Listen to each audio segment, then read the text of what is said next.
At malugod na pagtanggap sa St. Joseph Parish, Kagalangin, sa ikapito ng banal na misa na may liturhiya ngayong pagmimisa sa hating gabi sa Pasko ng Pagsilang, at ang magdadala ng Niño Jesus ay mula sa Ministry on Altar Servers.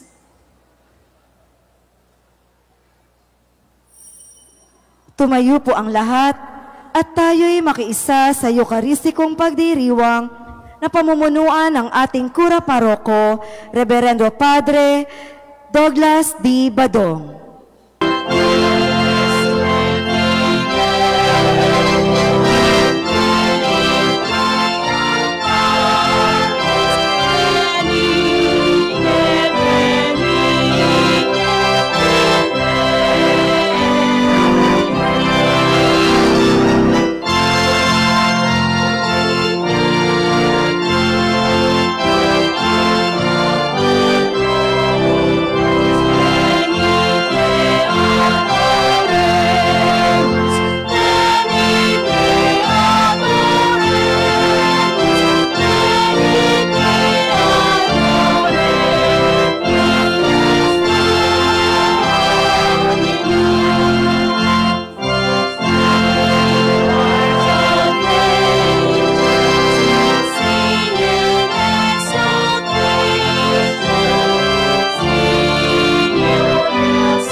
Sa ngalan ng Ama at ng Anak at ng Espiritu Santo. Amen.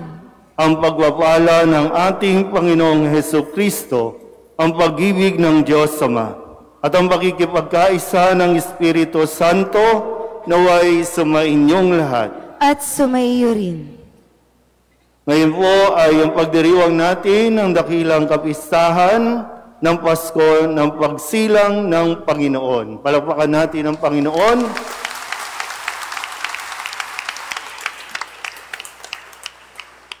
Mga kapatid, aminin natin ang ating mga kasalanan upang tayo'y maging marapat gumanap sa banal na pagdiriwang. Inaamin ko sa makapangyarihang Diyos at sa inyo mga kapatid, na lubha akong nagkasala sa isip, sa salita at sa gawa, at sa aking pagkukulang. Kaya isinasamo ko sa mahal na Birheng Maria, sa lahat ng mga anghel at mga banal, at sa inyo mga kapatid, na ako'y panalangin sa Panginoong ating Diyos. Tawaan tayo ng makapangyarihang Diyos, patawarin tayo sa ating mga kasalanan, at patnubayan tayo sa buhay na walang hanggan. Amen.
Puri sa Diyos sa kaitasan.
Manalangin tayo.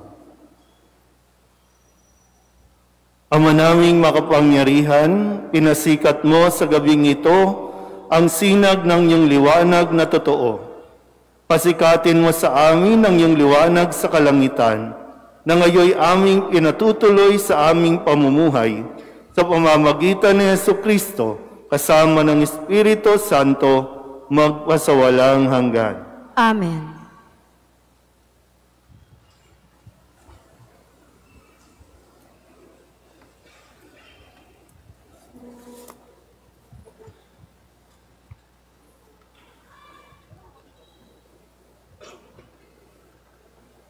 Pagbasa mula sa aklat ni Propeta Esaias. Nakatanaw ng isang malaking liwanag ang bayang malaon ng nasa kadiliman, na manaag na ang liwanag sa mga taong namumuhay sa lupaing balot ng dilim. Iyong pinasigla ang kanilang pagdiriwang, dinagdagan mo ang kanilang tuwa, tulad ng mga tao sa panahon ng anihan, tulad ng mga taong naghahati ng nasamsam na kayamanan. Nilupig mo ang bansang umalipin sa iyong bayan, tulad ng pagkalupig sa hukbo ng Madian. Binali mo ang panghambalos ng mga tagapagpahirap sa kanila, sapagkat ang panyapak ng mga mandirigma, ang lahat ng kasuotang tigmak sa dugo ay susunugin. Sapagkat ipinanganak para sa atin ang isang sanggol na lalaki, ibinigay ang isang anak sa atin, at siya ang mamamahala sa atin. Siya ang kahangahangang tagapagpayo, ang makapangyarihang Diyos, walang hanggang Ama, ang prinsipe ng kapayapaan. Malawak na kapangyarihan at walang hanggang kapayapaan ang ipinagkaloob sa trono ni David at sa kanyang paghahari, upang matatag ito at papanatilihin sa katarungan at katwiran, ngayon at magpakailanman. Isasagawa ito ng makapangyarihang Panginoon. Ang salita ng Diyos. Salamat sa Diyos.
sa tubig ay mag-iwan. Ang buklurin at ang lahat ng naroon ay sumigaw. Pati ang mga punong kahoy sa galak ay mag-awitan.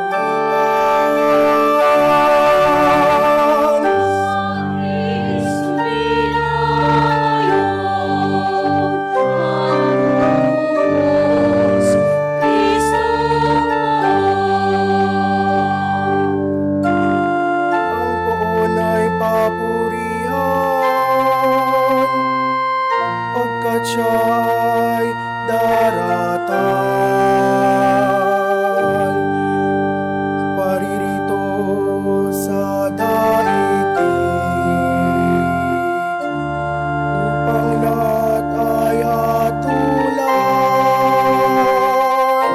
Tapat siya kung humatol at lahat ay pantay-pantay.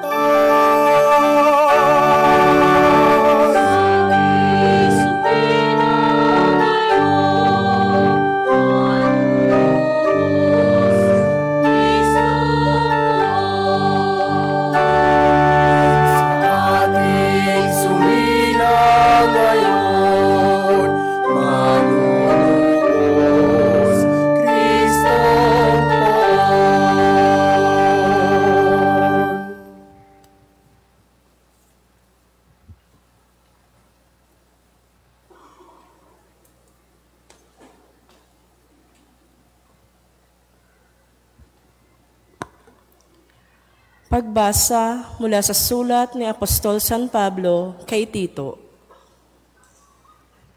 Pinakamamahal kong kapatid, inihayag ng Diyos ang kanyang kagandahang loob na nagdudulot ng kaligtasan sa lahat ng tao. Ito ang siyang umaakay sa atin upang talikdan ang likong pamumuhay at damdaming makalaman. Kaya't nakapamumuhay tayo ngayon ng maayos, matuwid at karapat-dapat sa Diyos, samantalang hinihintay natin ang ating inaasahan. Ang dakilang araw ng pagpapahayag ng ating dakilang Diyos at tagapagligtas na si Jesucristo sa gitna ng kanyang kaningningan. Ibinigay niya ang kanyang sarili upang iligtas tayo sa lahat ng kalikuan at linisin para maging kanyang bayan na nakatalagang gumawa ng mabuti. Ang salita ng Diyos. Salamat sa Diyos.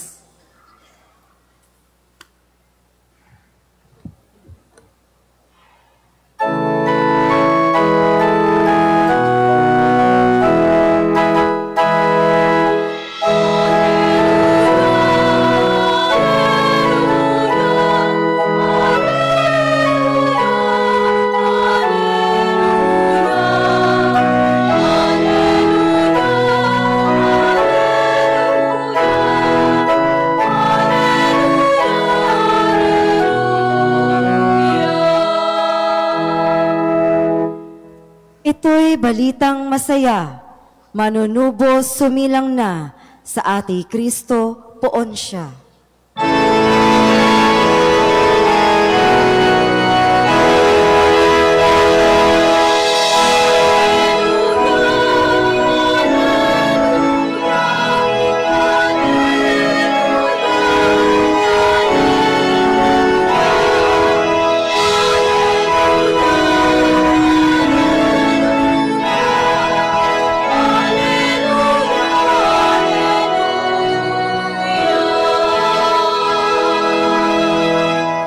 Sungayin niyo ang Panginoon.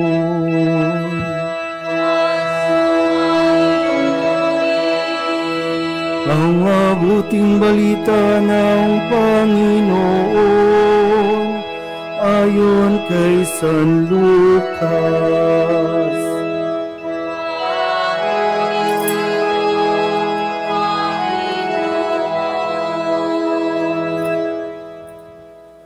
Noong panahong iyon, iniutos ng Emperador Augusto na magpatala ang lahat ng nasasakupan ng imperyo ng Roma. Ang unang pagpapatalang ito'y ginawa ng si Cirenio, ang gobernador ng Syria. Kaya't umuwi ang bawat isa sa sariling bayan upang magpatala. Mula sa Nazaret, Galilea, si Jose pumunta sa Bethlehem, Judea, ang bayang sinilangan ni Haring David, sapagkat siya'y mula sa angkan at lahi ni David. Kasama niyang umuwi upang magpatala rin si Maria na kanyang magiging asawa na nooy kagampan. Samantalang naroroon sila, dumating ang oras ng panganganak ni Maria at isinilang niya ang kanyang panganay at ito'y lalaki. Binalot niya ng lampi ng sanggol at inihiga sa isang sabsaban, sapagkat wala ng lugar para sa kanila sa bahay panuluyan. Sa lupaing ding yaon ay may mga pastol na nasa parang, nagpupuyat at sa pagbabantay ng kanilang mga tupa. Biglang lumitaw sa harapan nila ang isang anghel ng Panginoon at lumaganap sa paligid nila ang nakasisilaw na kaningningan ng Panginoon. Natakot sila ng gayon na lamang, ngunit sinabi sa kanila ng anghel, "Huwag kayong matakot, ako'y may dalang mabuting balita para sa inyo na magdudulot ng malaking kagalakan sa lahat ng tao. Sapagkat isinilang ngayon sa bayan ni David ang inyong tagapagligtas, ang Kristong Panginoon.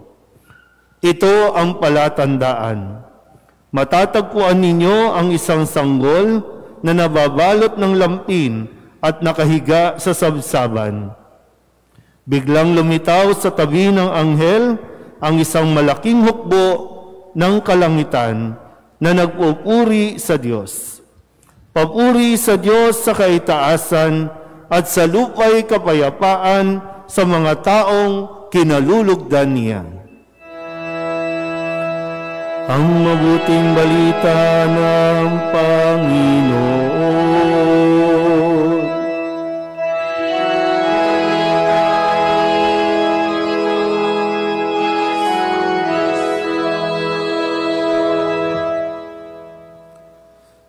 Isang magandang gabi po sa inyong lahat. Magandang gabi rin po, Father. Maligayang pagdating sa pagmimisa natin sa hating gabi ng dakilang kapistahan ng Pasko ng pagsilang ng Panginoon. Merry Christmas!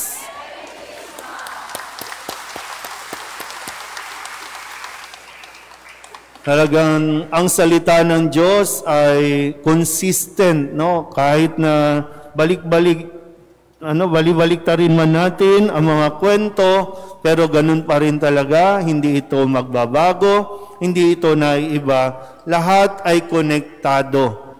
Kaya talagang maaasahan natin ang mga salita na ating nababasa sa Biblia, ang mga napapakinggan natin sa bawat pagdalo natin sa misa. Na dito, no, binuod yung mga nangyayari o nangyari na noon, at ngayon mismo, talagang tugma kung taga saan si David, taga saan si Jose, saan isisilang ang sanggol, ano ang ipapangalan sa bata, saan sila, lahat yan ay naririto ngayon. Ito ang katuparan ng pangako ng Diyos. Katuparan. Pero ito pa lang ang simula ng magiging misyon na gagawin ni Jesus na tagapagligtas o magliligtas sa atin. Sabihin niyo nga sa katabi ninyo, Pasko na. Sa ayaw at sa gusto mo, Pasko na. Sa ayaw at sa gusto ng mundo, Pasko na. Hindi nakadepende sa kagustuhan ng tao na si Kristo ay isilang, kundi ito ang kagustuhan ng Diyos na ang kanyang bugtong na anak ay isilang. Kaya tandaan niyo po ulit ulitin ko at pagkakadiinan ko at nawa mapagnilayan natin ng mabuti. Bagaman, mayroon lang tayong ginagamit ng mga imahen, mga simbolo para lamang mas matulungan tayo. No, kanina habang pinoprosesyon, kahit po yung sanggol na imahen lang, no, iba yung dating na kapag inilagay mo at nakapasok ka doon sa senaryo, imaginein mo mabuti na ang makapangyarihang Diyos, hawak-hawak ng tao, naging tao, very vulnerable, na kailangan ingatan, na kailangan, hinayaan niya, no, na ang kanyang sarili ay talagang ipagkatiwala muna sa tao. Ganun, no? Ganun katindi ang pagmamahal ng Diyos para tayo po ay kanyang lapitan, para tayo ay kanyang maging kawangis. Pero kanina po, no, talagang iba din yung dating, no? Kahit na sabihin pang ilang misa ko na bang Pasko ito, pang 12 years. Pero iba pa rin, no? Nung kinuha ko yung sanggol doon sa sakristan na iniaabot at ipinapakita sa inyo, iba pa rin yung dating.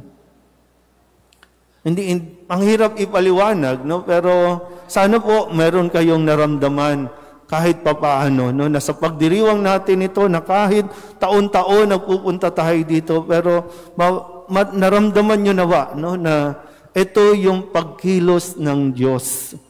Ito ang ginagawa ng Diyos sa atin. Sabihin nyo nga ulit sa katabi niyo, Pasko na. Ano ba yung sinasabi? For Diyos, for Santo, Pasko na. Di ba may ganun tayong no? Pero magandang mapagnilayan yung ilang mga tagpo sa atin pong narinig na pahayag na ebanghelyo. Kasi kumpara sa mga ayos natin sa bahay, no? Kumpara sa mga decoration natin sa bahay, saan ipinanganak ang sanggol na ito? Sa isang sabsaban. Anong mayroon doon? Wala. Napakasimple, napakapayak. Ang nandoon ay ang pamilya. Unang-una, nandoon ang pamilya. Kaya lagi kong binabanggit ito ng mga nakalipas nating pagsisimbang gabi. Aanin mo ang napakagarang dekorasyon kung wala ang pamilya. Ang pagdiriwang natin, kaya tayo meron ito nakasentro kay Jesus. Kaya kung hindi natin tatanggapin si Jesus, kung hindi natin siya isasama sa ating pagdiriwang, baliwala ito. Naintindihan po? Diba? Kahit ang daming regalo sa loob ng bahay, kahit ang daming pagkain sa loob ng bahay, kapag wala si Jesus sa sentro ng pagdiriwang na iyan, magiging parte lang ito. Magiging kasiyahan lang ito. At hindi na naman natin mamamalayan, isinilang na pala si Kristo. Sabihin nyo nga sa katabi ninyo, simplihan mo lang kasi. Simplihan mo lang. Diba yun yung katotohanan Maghanda ka ng todo, hindi ka maghanda ng todo, isinilang si Kristo. Pangalawa, kanino ipinahayag na si Kristo ay isinilang na? Kanino? Sa mga pastol. Sabihin nyo nga, pastol. Ito yung ang trabaho nila, mag-alaga ng mga tupa. Bakit sa kanila ipinahayag? Bakit hindi sa mga scholars? Bakit hindi sa mga matataas ang estado sa lipunan? Bakit hindi sa mga hari ipinahayag? Itong mga pastol na ito, halos hindi ito nakapag-aral. Pero sila ang unang biniyayaan na mapagpahayagan na isinilang na si Kristo at sila rin ang mga unang nakakita sa katuparan ng pangako na isilang ang sanggol. Di ba? Yung bang, minsan kapag sobrang talino, kapag sobrang bilib sa sarili, ang hirap ipaliwanag ang kilos ng Diyos. Kahit anong gawin mo, makikipagdebate ka lang. Pero kapag simple lang ang isang tao, ando doon yung wow, ando doon yung amazement, nando doon yung talagang salamat, at ito talaga yung grasya. Kahit nga ngayon, di ba? Pag umuwi kayo, o kaya bukas, Pasko ito, nakikisaya ang lahat, pero hindi nila matanggap si Kristo.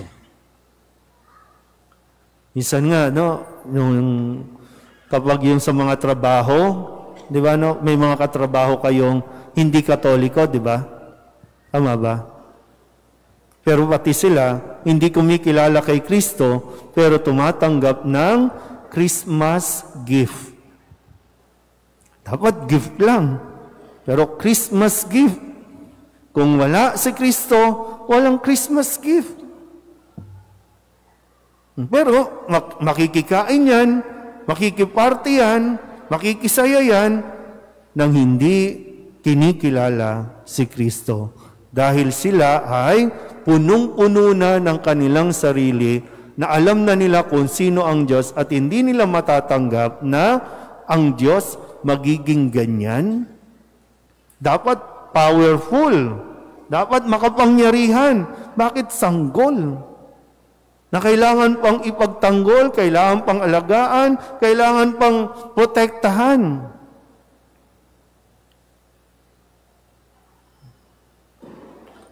Pangatlo, ang pagparito natin ay pagpapaalala din na tayo ay mayroong mga misyon. Hindi lang tayo basta nandito para lang magsabi, salamat sa Diyos, nakita namin, naramdaman namin si Kristo. Dahil sa pagtatapos nito, ang misyon natin, katulad ng mga anghel, humayo, ipalaganap, sabihin din sa iba, na matatagpuan ninyo ang sanggol doon sa sabsaban. Pumunta kayo, makikita nyo rin ang aming nakita, mararanasan nyo rin ang aming naranasan, na tunay ngang ang Diyos ay laging sumasa atin. Sabihin nyo nga ulit sa katabi ninyo, Pasko na. Ulit, Pasko na. Muli, Merry Christmas po sa ating lahat.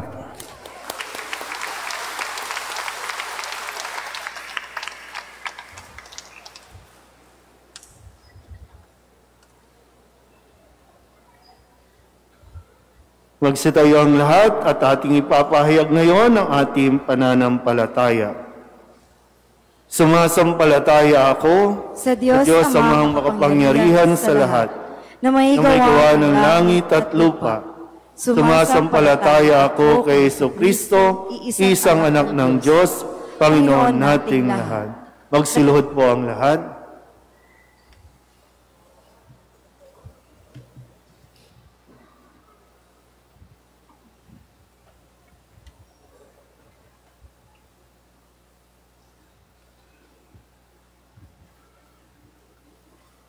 Magsitayo na po. Nagatawang tao siya, lalang ng Espiritu Santo. Ipinanganak ni Santa Maria Birhen. Pinapakasakit ni Poncio Pilato. Ipinako sa krus na matahi ni libing. Nanaog sa kinaroroonan ng mga yumao. Nang may 3 araw, nabuhay na mag-uli. Umakyat sa langit, naluluklok sa kanan ng Diyos amang makapangyarihan sa lahat. Doon magmumulang paririto at tuhukom sa nangabubuhay at nangamatay na tao. Sumasampalataya naman ako sa Diyos Espiritu Santo, sa banal na simbahang katolika, sa kasamahan ng mga banal, sa kapatawaran ng mga kasalanan, sa pagkabuhay ng muli ng nangamatay na tao, at sa buhay na walang hanggan. Amen. Puno ng kagalakan ang ating mga puso habang ginugunita natin ang pagsilang ng ating Panginoon na tagapagligtas na si Jesucristo. Taglay ang mga pusong nagpapasalamat, manalangin tayo sa Diyos na ating Ama na nagsugo ng kanyang anak upang tayo ay iligtas. Ang ating itutugon, Panginoon, dinggin mo ang aming panalangin. Panginoon, dinggin mo ang aming panalangin. Sa pamamagitan ng ating pagpapatotoo sa pagkakatawang tao ng Diyos, naway maranasan ng lahat ng tao sa mundo ang presensya ni Jesus. Manalangin tayo sa Panginoon. Panginoon, dinggin mo ang aming panalangin. Ang kapayapaan naway maghari sa lahat ng mga bansa. Manalangin tayo sa Panginoon. Panginoon, dinggin mo ang aming panalangin. Ang mga di-Kristiyano naway mahikayat na kilalanin si Kristo, ang Diyos na nagkatawang tao. Manalangin tayo sa Panginoon. Panginoon, dinggin mo ang aming panalangin. Ang mga mag-anak naway mamuhay sa pag-ibig, kagalakan, kapayapaan, at maayos na pagsasamahan sa Paskong ito. Manalangin tayo sa Panginoon. Panginoon, dinggin mo ang aming panalangin. Ang mga dukha naway makatagpo ng pag-asa at kagalakan sa pagdating ng manunubos. Manalangin tayo sa Panginoon. Panginoon, dinggin mo ang aming panalangin. Tahimik nating idalangin ang ating mga sariling kahilingan.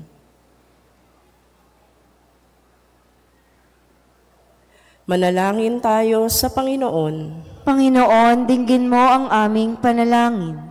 Ama, pinupuri ka namin dahil sa pagsusugo mo ng iyong anak upang maging aming tagapagligtas. Siya nawa ang aming maging liwanag, kagalakan, at kapayapaan sa buhay na ito hanggang sa walang hanggan. Inihiling namin ito sa pamamagitan ni Kristo na aming Panginoon. Amen.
Magsitayo po ang lahat.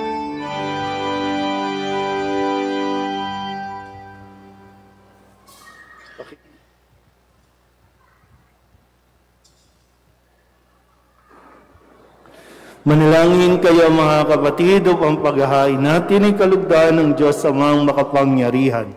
Tanggapin nawa ng Panginoon itong paghahain sa iyong mga kamay, sa kapurihan niya at karangalan sa ating kapakinabangan at sa buong sambayanan niyang banal. Ama naming lumikha, kalugdan mo ang paghahain ngayong Pasko ng pagsilang sa pagpapalitang ito ng iyong kaloob at aming handog.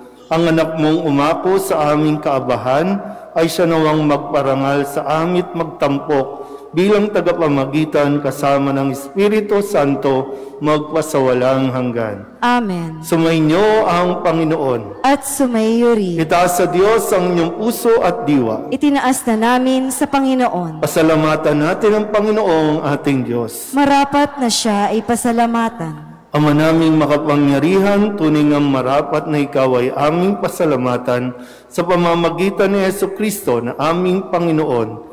Ang anak mong di naiiba sa amin ay siyang pumawi sa dilim, kaya ngayon ikaw ang aming nababanaagan. Ang anak mong di naiiba sa iyo ay siyang iisang salita mo. Sa katauhan niya ang iyong sarili aming nakikita. Sa pamamagitan niya ang iyong pag-ibig ay kahali-halina, kahit ikaw ay lingid sa aming mata. Kaya kaysa ng mga anghel na nagsisiawit ng papuri sa iyo, nang walang humpay sa kalangitan, kami nagbubunyi sa iyong kadakilaan.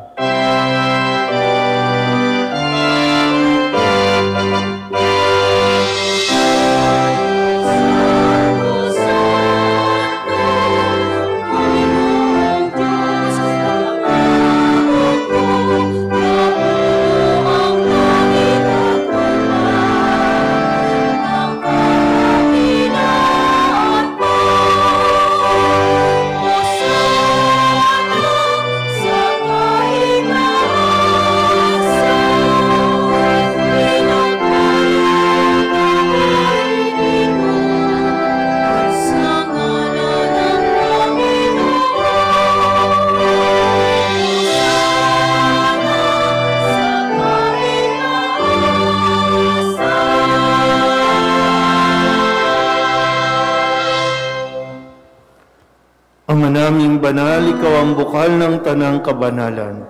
Kaya't sa pamamagitan ng iyong Espiritu, gawin mong banal ang kaloob na ito upang para sa aming maging katawan at dugo ng aming Panginoong Jesucristo. Bago niya pinagtiis ang kusang loob na maging handog, hinawakan niya ang tinapay, pinasalamatan kaniya, pinaghati-hati niya iyon, iniabot sa kanyang mga alagad at sinabi, "Tanggapin ninyong lahat ito at kanin, ito ang aking katawan na ihahandog para sa inyo."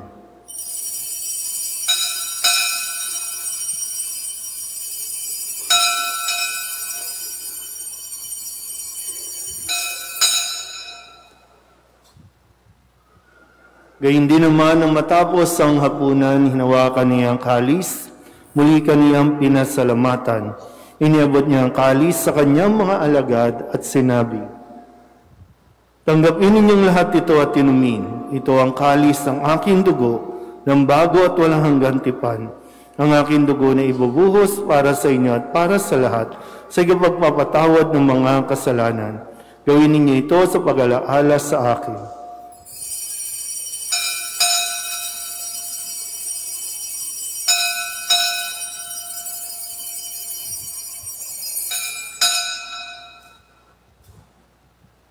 Ipagbunyi natin ang misteryo ng pananampalataya.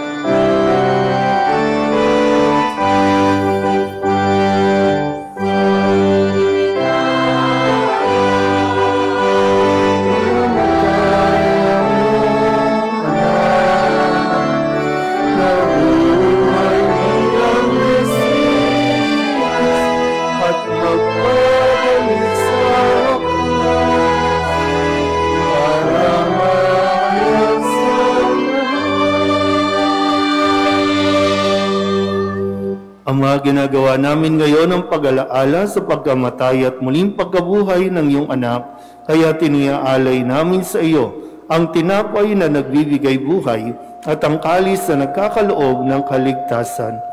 Kami nagpapasalamat dahil kami iyong minarapat na tumayo sa harap mo para maglingkod sa iyo. Isinasamo namin kami magsasalo-salo sa katawan at dugo ni Kristo ay mabuklod sa pagkakaisa sa pamamagitan ng Espiritu Santo. Ama, lingapin mo ang iyong simbahang laganap sa buong daigdig. Puspusin mo kami sa pag-ibig kay San Francisco na aming Papa at ni Jose na aming Obispo at ng Tanang Kaparian.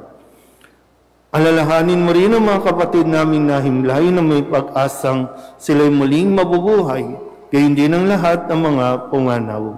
Hawaan mo sila at patuloyin sa iyong kaliwanagan. Hawaan mo at pagindapating kaming lahat na makasalo sa iyong buhay na walang wakas. Kaysa ng mahal na Birheng Maria na Ina ng Diyos, ng kabiyak ng puso niyang si San Jose, kaysa ng mga apostol at ng lahat ng mga banal na namuhay dito sa daigdig ng kalugod-lugod sa iyo, may pagdiwang nawa namin ang pagpupuri sa ikararangal mo sa pamamagitan ng iyong anak na aming Panginoong Hesus Kristo. Sa pamamagitan ni Kristo, kasama niya at sa Kanya, ang lahat ng parangal at papuri ay sa iyo, Diyos Ama, makapangyarihan, kasama ng Espiritu Santo, magpasawalang hanggan.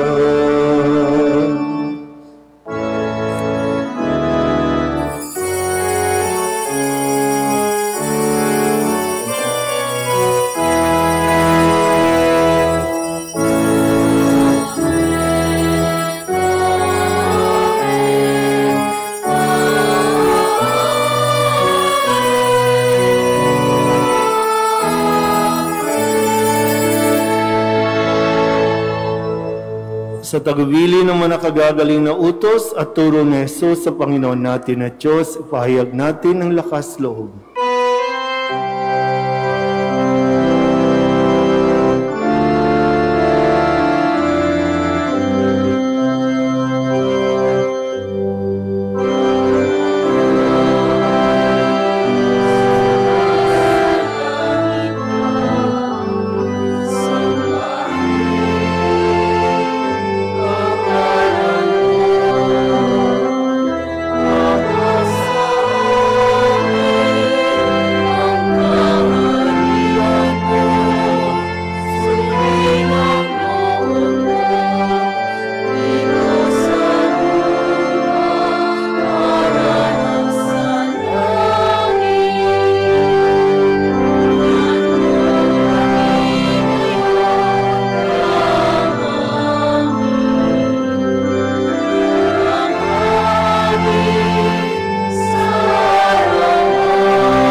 Hinihiling namin kami iadya sa lahat ng masama, pagkalooban ng kapayapaan araw-araw, iligtas sa kasalanan, at ilayo sa lahat ng kapahamakan. Samantalang aming pinananabikan ang dakilang araw ng pagpapahayag ng tagapagligtas naming si Hesus Kristo.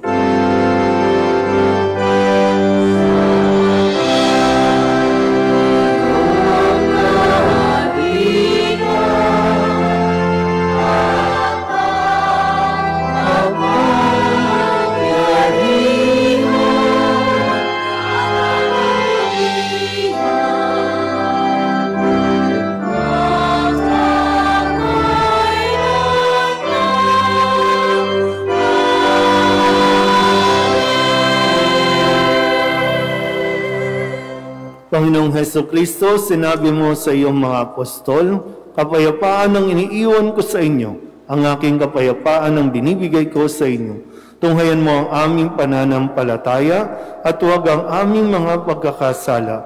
Pagkalooban mo kami ng kapayapaan at pagkakaisa ayon sa iyong kalooban, kasama ng Espiritu Santo, magpasawalang hanggan. Amen. Ang kapayapaan ng Panginoon ay laging sumainyo. At sumayo rin. Magbigayan po tayo ng kapayapaan sa isa't isa.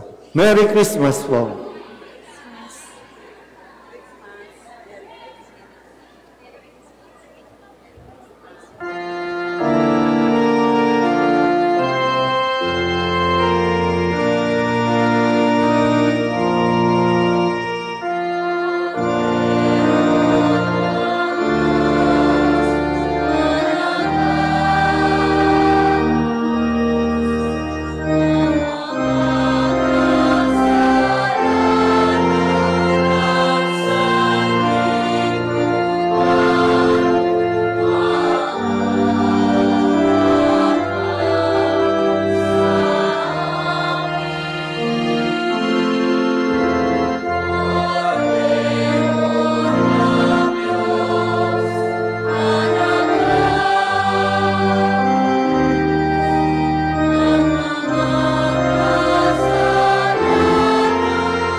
Ito ang kordero ng Diyos.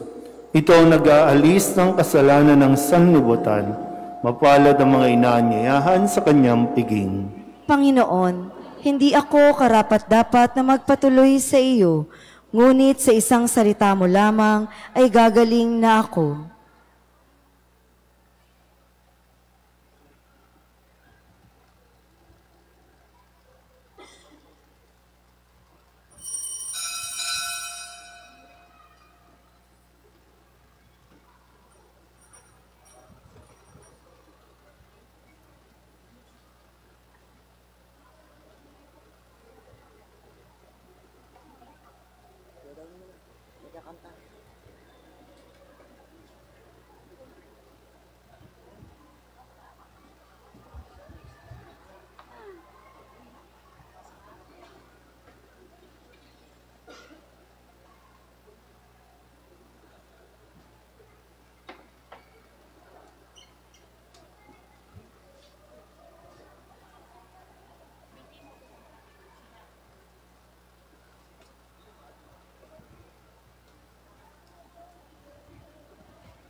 Manalangin tayo.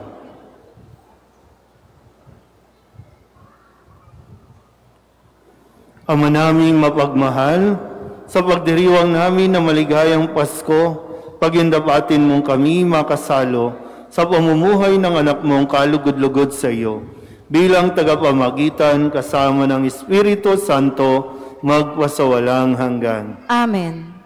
Maraming salamat po sa lahat na nakiisa, mga nag-alay para po sa gawain natin ito nakalipas na mga simbang gabi bilang paghahanda naman para sa gaganaping Paris gift giving, ang inyo pong mga tulong at mga suporta, mga pag-aalay ng sobre, pagbili ng mga Christmas balls at mga parol.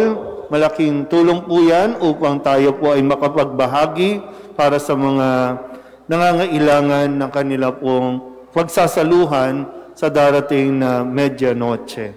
Maraming salamat po sa inyong lahat.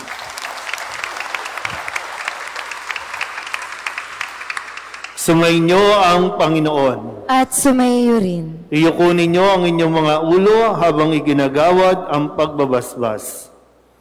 Ang Diyos na humawi sa kadiliman noong magkatawang tao ang anak niyang mahal at nagdulot ng liwanag sa banal na gabi. Pakundangan sa kanyang pagsilang ay siya nawang magtaboy sa dilim ng kasamaan at magpaningning sa liwanag ng kabutihan sa inyong kalooban, ngayon at magpasawalang hanggan. Amen. Ang Diyos na nagsugo ng anghel para ihatid ang magandang balita ay siya nawang pumuspos sa inyo ng tuwa para maihatid sa tanan ang kanyang mabuting balita ngayon at magpasawalang hanggan. Amen. Ang Diyos na nag-ugnay ng lupa sa kalangitan ay siya nawang pumuspos sa inyo sa kapayapaan at kaluguran bilang mga katambal ng nasa langit niyang sambayanan, ngayon at magpasawalang hanggan. Amen. At pagpalain kayo ng makapangyarihang Diyos, Ama at Anak at Espiritu Santo. Amen. Humayo kayong taglay ang kapayapaan upang ang Panginoon ay mahalin at paglingkuran. Salamat sa Diyos. Merry Christmas!